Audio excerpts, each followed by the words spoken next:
All right, so a Python dictionary maintains two data structures itself to implement a hash table. There is the indices array and the entries array, and these are both implemented underlying using an array in C. So when you create a hash table, like we do here on the first line, it creates these two underlying arrays and manages everything sort of behind the scenes for you. Let's say that you wanted to put something in the hash table. So the key is Tony, and the value is the number 1, so value. So this will do two things. It'll put an entry in the entries table with the key slotted in here being Tony, and then it'll create a pointer to the data out here, the number 1. Technically in Python, it'll also create a pointer to the key value. So this would show up somewhere on the heap. We'll talk about the stack versus the heap next week. But, I think it makes more sense to just put the key value here directly in the table and then show everything else out as a pointer to the value itself. And the reason for that is because for this table, we're always going to use strings as the key, for this example, I mean, and we'll always use, or we'll have different types of data that we store in it. So this one's just the number 1. Okay, so the first thing that is sort of easy to come by here is the entries table. We always put the first element we insert into the hash table into the first slot of the entries table. So the entries table will always fill up sort of at index 0 to index 1 to index 2 and so on. What's a little bit harder to get here is the indices table. So we have a whole second table here, and basically it just tells us where the key value Tony list exists inside the entries table. So why this extra indirection? We'll talk about why later in the slides, but for now it's enough to just know sort of how it happens. So we hash the string Tony, and that gives us some large number here, and then we mod that by the number of slots in the indices table. And I've chosen 10 here. You normally wouldn't use 10. I'm just choosing 10 here so that it's visually easy to see. If you take this large number, mod by 10, you're going to get 8, which is why we're using this 8 slot here. So let me step through this one more time just so you can see how it happens. We take this string and we pass that through a hash function. And that will give us that really large number here.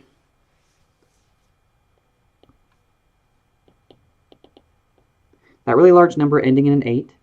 And then we take that really large number ending in an 8, mod 10, and 10 just because that's the number of slots in the indices table, which gives us 8. And that tells us we're going to use this thing at index 8. And where does the 0 come from? Well, we've also put that entry Tony and 1 at entry 0. So that's the how it works. We always take the value here, the key value, pass it through some function that converts it into a number, and that gives us some index into the entities array. Let's go through another example here. Let's say that we want to next put something with a key of Anthony, and then the value itself is ABC. So I'm going to put a pause in the video here, and what I'd like you to do is make some predictions. So the first is, what do we expect to see in all of these slots? And, I guess that's the only prediction, just sort of what do you expect to see in each one of these columns.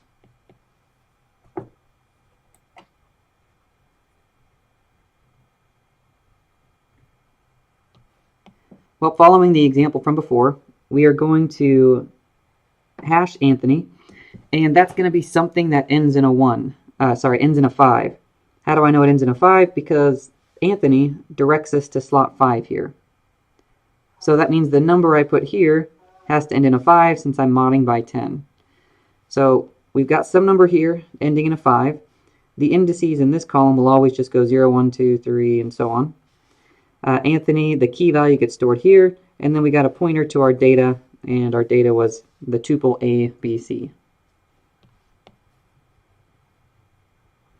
We could put in another value, and let's say we've got a key of Antonius and a value of Marcus. Well, let's say that happens to map to the exact same slot 5. So we end in a 5 here. Well, we can't just say that there are two things there, and we can't override this and lose what we had before.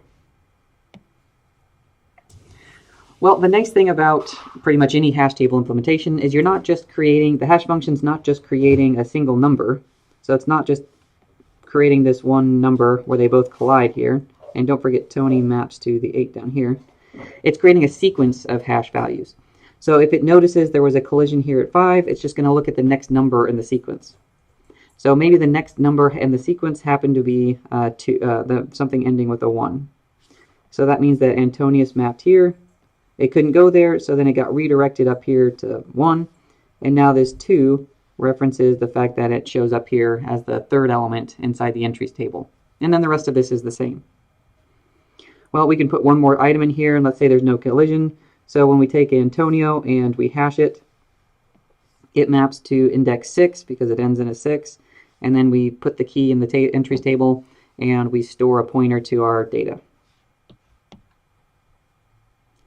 All right, so that's our hash table with a few things inserted.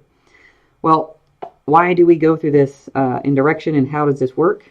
So those are our key values, and you notice they show up on the left-hand side here when we're just trying to add something to the hash table. Well, what if we want to do a lookup?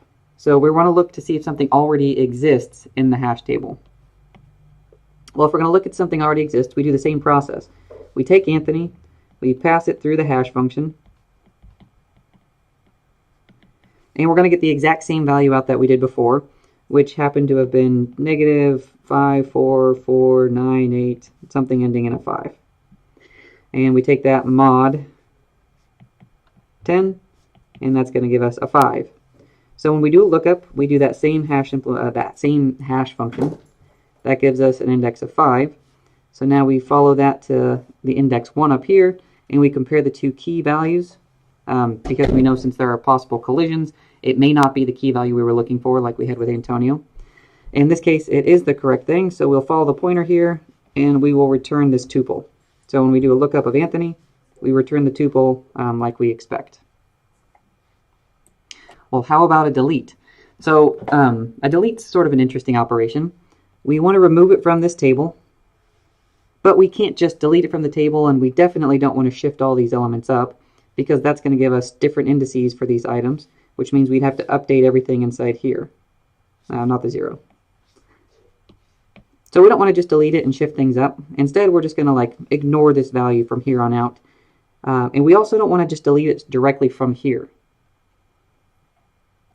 So the reason we don't directly delete it from here, even though this is now should be an open spot, is because what happens if we delete Anthony and we remove it from this slot, meaning it's an open slot, and then later on we do a lookup for Antonius. Well, how does the lookup for Antonius work? We hash Antonius,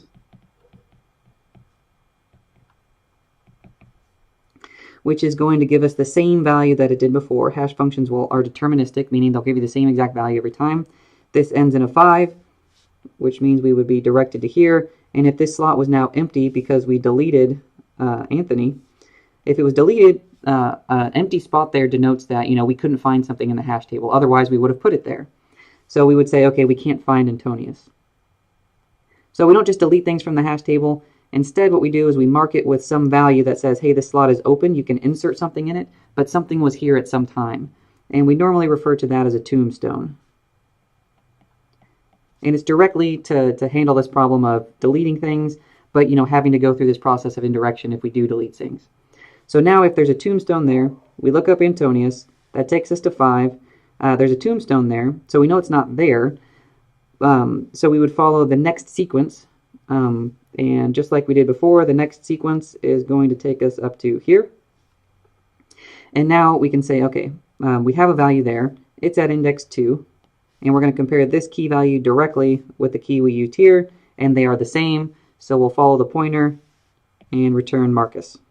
So this will, in fact, work even with deleted values. All right, well, let's look at a couple of properties about hash functions. So let's say we have some list, and we want to use that list as the hash function itself. So that would be like making it a key. That list is going to show up as a key. This will not work, and I want you to think about why this won't work before we move on.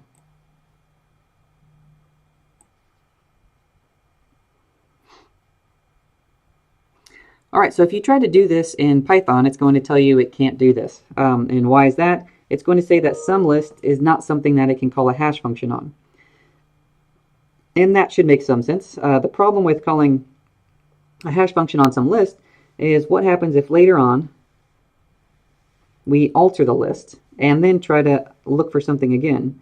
The list elements are now different, so the computed hash value would presumably be different, and Python's not going to let us do that. So one key thing about a hash function and the values you pass to a hash function is they have to be deterministic. You have to be able to get the exact same value out every single time you call it, because you need to be able to follow this indirection. So for example, this one would give us something ending with a 6, which would give us which would make us find the Antonio entry in this hash table. If we were to change how the hash table worked, maybe this would then point at some other place, and now we don't know if something's in the entries table or not. Alright, the last comment I'll say for this is that this dictionary implementation has very readable C code, and it's still C code and it still has a lot of extras to it, but the comments are great, and if you just want to dig into sort of what I just discussed here, I really recommend taking a look at this link. It'll take you directly to the implementation of this hash function, and it's a C program. Before moving on to the next video, though, I always think it's worthwhile to show sort of what this process looks like. The process of taking one of these strings and turning it into a number. So here's a pretty common hash function known as DJB2.